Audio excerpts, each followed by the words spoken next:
5 crazy facts about Uncut Gems. Hey guys, today we're going to list 5 crazy facts about Uncut Gems. Let's get right into it. Number 1. The Safdie brothers worked on the script for nearly a decade. Josh and Benny Safdie, writers and directors, spent years refining the project that would eventually become Uncut Gems. They were inspired by their father's stories about working in New York City's Diamond District, which Josh once described as pulp-driven. The Safdies went through several drafts of the screenplay, the first of which was essentially an adaptation of their father's stories. Then they broadened it to include more people in the Diamond District. They eventually pared it down to focus on their main character, Howard. All of these rewrites happened over the course of several years, with stops and starts as other projects came up. The Safdies learned something new and improved their craft with each project, telling stories in their films, Heaven Knows What, and Daddy Longlegs, as Benny Safdie put it, got some elements out of their system, allowing them to whittle away at the story. Good time was excellent practice for the team in terms of pace and plot. According to co-writer and Safdie collaborator Ronnie Bronstein, Good Time began to look like the film it eventually became after Uncut Gems.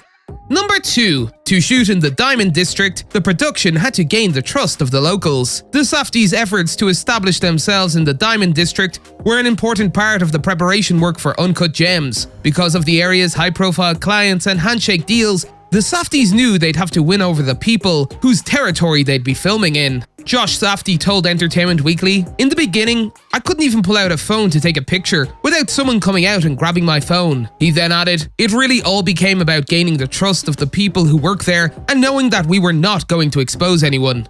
Because the film took so long to make, the Safdies had plenty of time to make friends and connections in the Diamond world. They became acquainted with Joe Avian, the owner of Avian & Co., and Avian's son appears in the film. Adam Sandler was eventually brought into the Diamond District fold, where he shadowed many jewelers and diamond dealers in preparation for his role.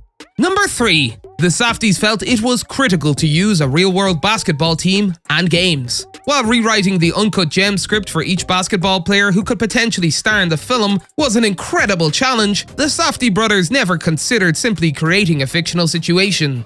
Josh Safdie told Vox, "We wanted that juxtaposition, that dichotomy of a real world within the fictional world." He added pragmatically, "It increased the stakes and enriched the movie. It also would have been very expensive to cast an actor and stage the games. While using a real-life player in real games was less expensive, it made the writing process extremely difficult." The Safdies would sift through pages of basketball statistics, looking for a sequence of games that fit the film structure. A great game, a bad game, a great game. Everything fell into place when they eventually cast Kevin Garnett in the role. They were able to find a run of games that fit their desired time period, and, as an added bonus, were playoff games, raising the stakes even higher.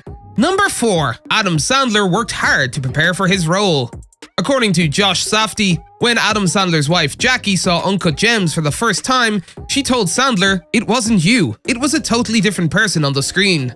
Sandler's performance in the film is truly transformative, thanks in large part to the enormous amount of effort he put into the role. Benny Safdie told Complex, "Even during downtime on set, when Adam would be out of character, he would then just spend that time thinking about why Howard did the things he did in character that day." Sandler spent months before the shoot shadowing real jewelers in New York City's Diamond District, studying their every move. Jeweler Joe Avian told The Ringer, "There's a certain way you hold a stone with the tweezer. There's a certain way you have to hold the loop." He then added, "He has to go to somebody who knows how to do this for a living, so he learned from us." Sandler was able to transform into his character Howard Ratner on a molecular level with every tiny mannerism he learned. The costumes, teeth, glasses, and earrings aided even more in transforming Sandler into the flawed character of Howard Ratner.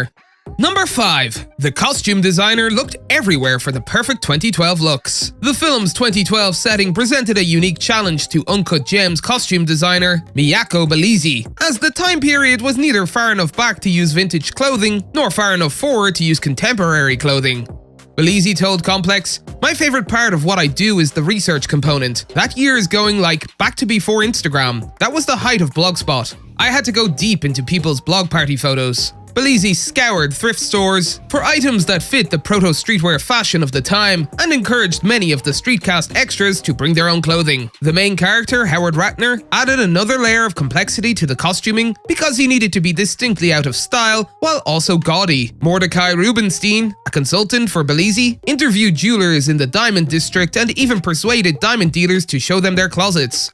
He composited Howard's look from many of the real-life people they met, coming up with an out-of-date, nouveau riche aesthetic that is perfect for him, from his mustard-colored shirt and worn leather sports jacket all the way down to his shoes. That's all for today, and we'll be sure to catch you all in the next one.